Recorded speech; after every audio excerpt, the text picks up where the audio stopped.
Welcome back to Queued Up with Ziz and Pam. So we were just having a conversation off air, and we decided to do our next segment right away because of so many of the topics that we just brought up in the last segment. I mean, we went from praxis and crash to branding to flourishing to relational intelligence. So if we stayed on that particular subject, relational intelligence, it prompted a few questions in my mind, which was, how did we get here? We talked about how we met, but Pam, how in the world did you develop these skill sets that you have? Because Uh, you're actually embodying what it is that we're talking about.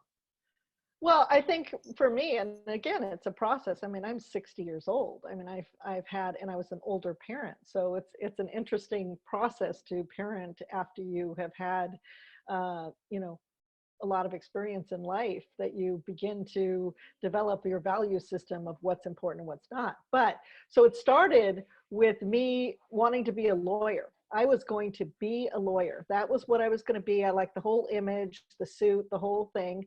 Again, it was at the time where women and professionalism was almost demanded. I mean, if you were a woman, getting a professional degree and getting in there and fighting for your position as an executive was really something that was validated, in our society. So I go to school and I start at a state school. Actually, I dropped out of junior college twice. My dad's like, go, I graduated. I was 17 when I graduated. And he said, can you, can you go ahead and just go to college? He was the only, my mom did not, my dad did, and he was first generation American. So he said, go. But I just was bored. I didn't know what I wanted to do. So I went and I worked for a year. And then I went to a state college, and then I transferred to USC. So when I got there, I was doing all the pre-law and everything else. And I ended up deciding that this wasn't what I wanted to do.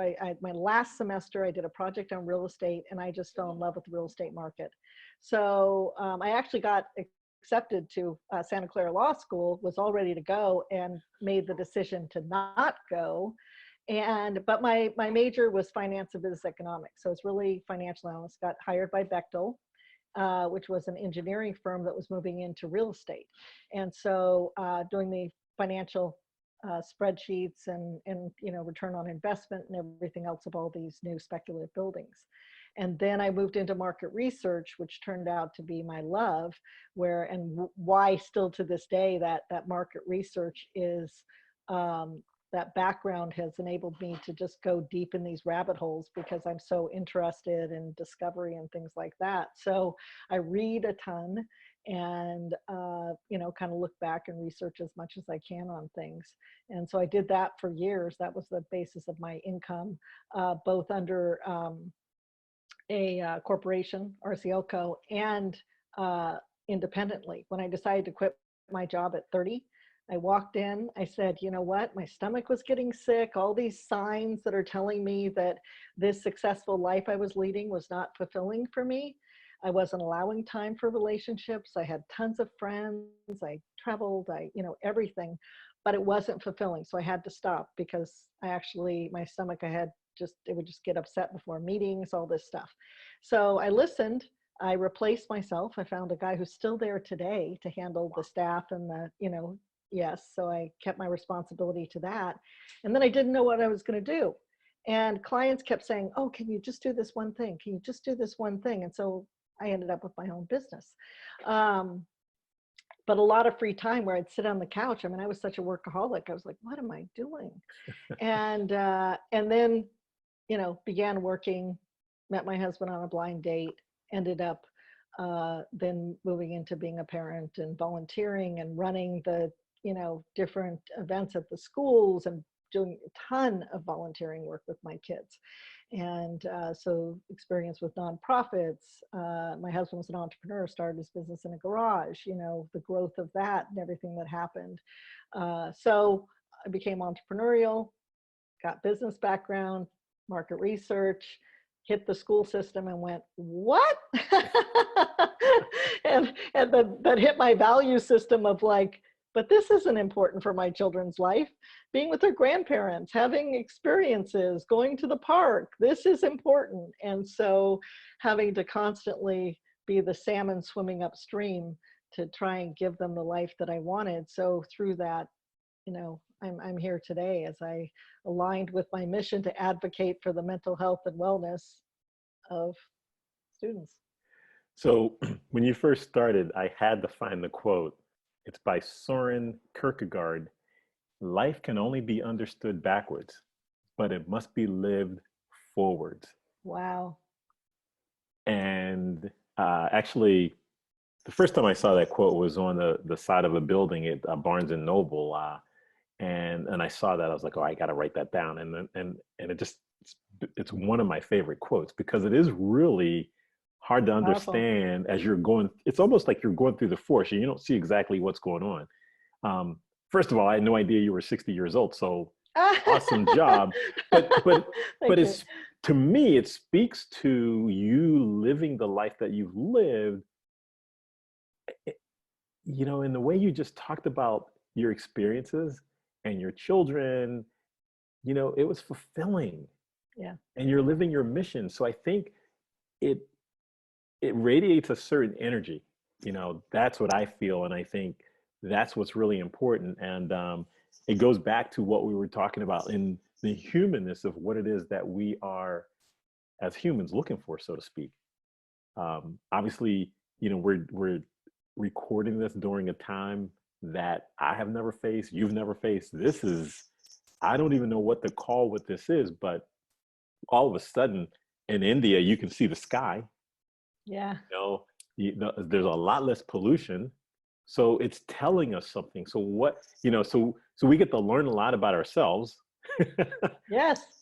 Well, and that's it. I think my becoming a parent, prior to becoming a parent, I felt I had to be the one to know. Felt I had to be I had to know, I had to do it right. I had to whatever. And even when I first became a parent, I was reading those parenting books on, positive parenting. And, I wouldn't say, Emily, don't, I'd say not for Emily, instead of no. And, of course, then you go in the world, I'm like, what am I thinking? And so I think there's an episode on Modern Family about that too, where don't turn on the light switch. It was just hilarious. But anyway, so my daughters taught me, and it became such a relief to be the learner instead of the teacher. When I didn't have to be the one to tell them, but I had to allow them. I had to allow them the struggle. I had to allow them the figuring it out.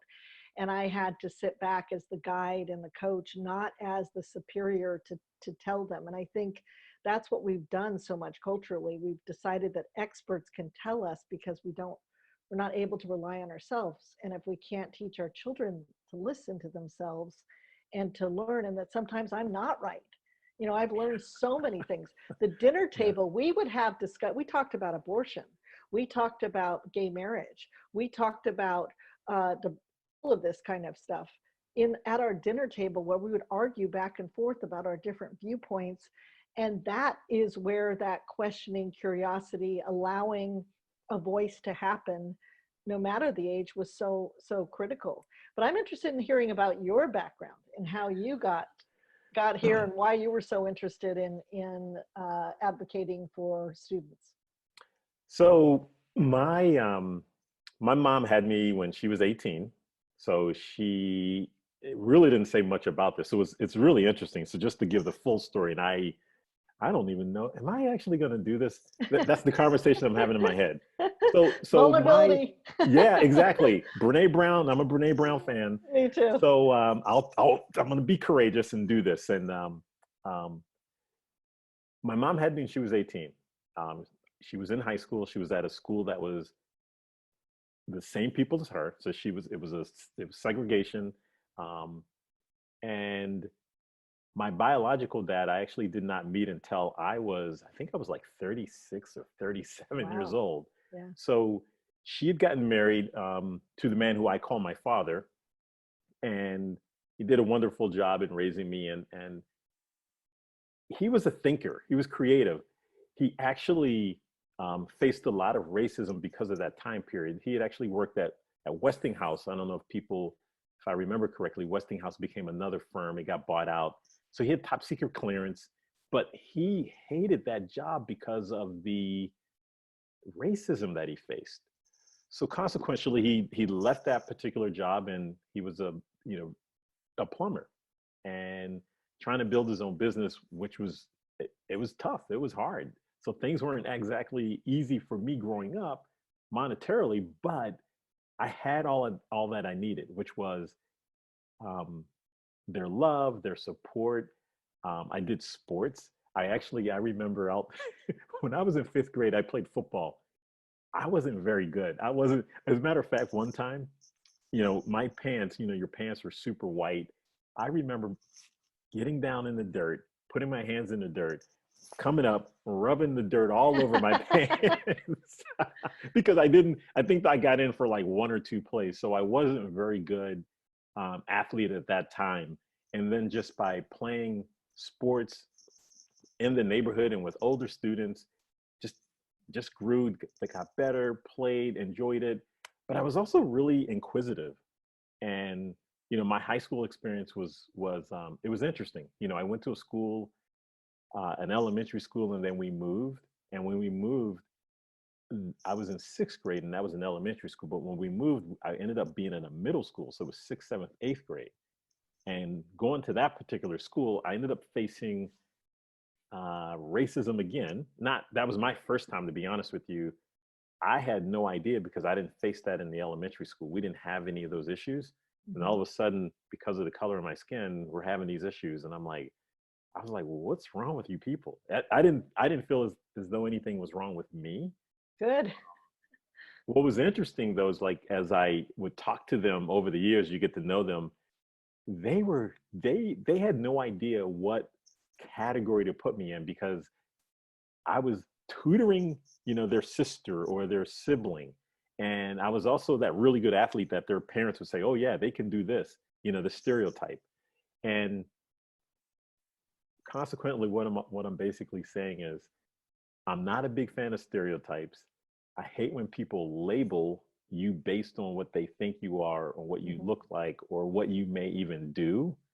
So for me, I've always been in the people business, whether it's been, working with schools or working at the university level, having a business like Curves. I don't know if they're not around much anymore, but at one Oh, point, yeah. Yeah. yeah, we had 3 locations. That was fun. So I also have that entrepreneurial spirit. And that's important to me. I think, when I think about that, I was going to ask you the question, like, what is the definition of an entrepreneur? And to me, it's just someone who you might see something, you're like, I think I could do it a little better. It's exactly it.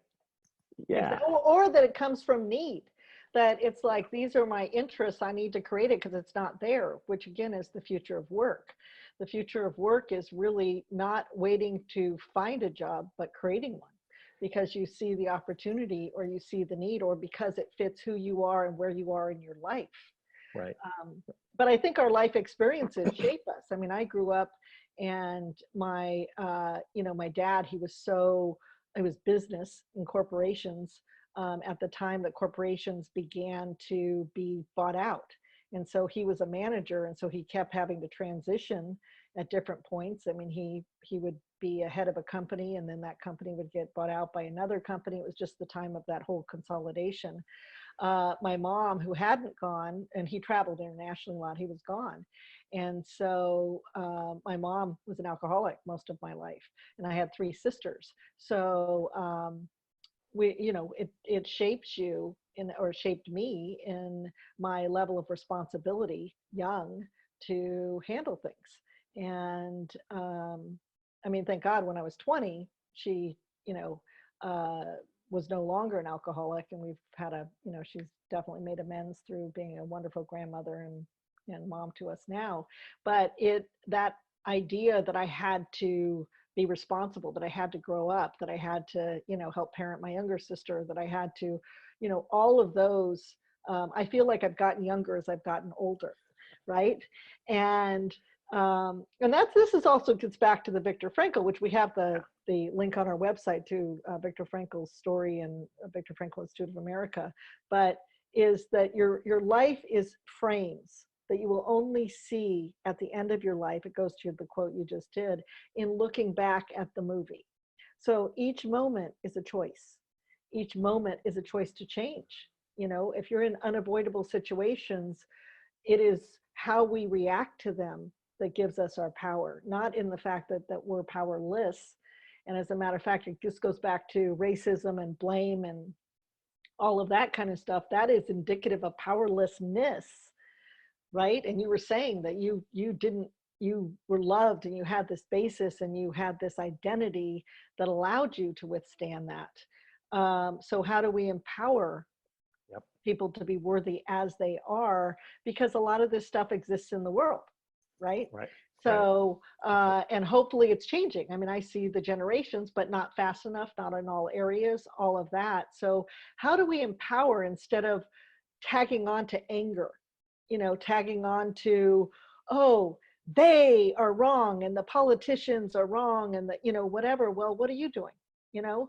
So I always say, you know, fine, if you're mad about what's going on and, you know, the homeless, go feed the homeless. Spend your energy doing something for, not against. Right. You know, it's not to say that you don't create some frameworks, but this level of anger that somebody else needs to solve it, or that we need to be against stuff and sit back and say, okay, that's why we got ourselves in this situation. We gave up our personal responsibility every day to have meaning in our lives and to have our value systems and to live those value systems. Yeah, a few of the things that you just mentioned, it reminded me of Margot Slattery, the woman who wrote Hidden Figures. Oh, And yeah. Love yeah, yeah. she was asked a question, because she lives in Charlottesburg, Virginia, and Charlottesville, Virginia, excuse me, the home of UVA.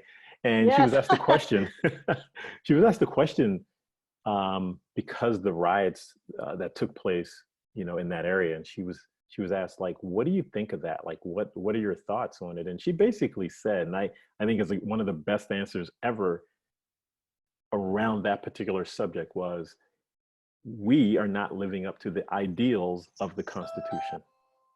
And when she said that, I was like, that's a powerful response. It makes you think about, yeah, we as human beings, we're not perfect. We have a lot of work to do. Yeah. And especially when you look at yourself and you look within, you say, okay, what can I do? How can I do better? How can I contribute to the community in which I live? Mm-hmm. And then consequently, that goes out beyond that. So when you get beyond what we look like, the vessels that we're within, Mm-hmm. you know, like, it doesn't even dawn on me that you happen to be, you're a woman, you have more hair than me.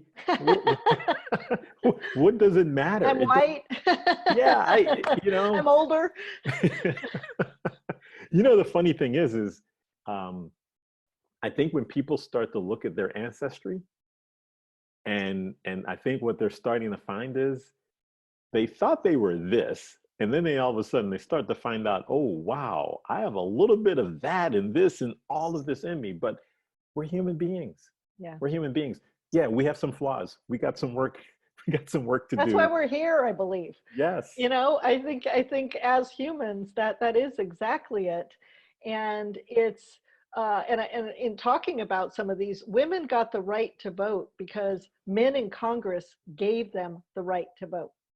Civil rights was passed because white people in Congress passed the legislation. We have to always focus on the middle. I mean, it happens in relationships, right?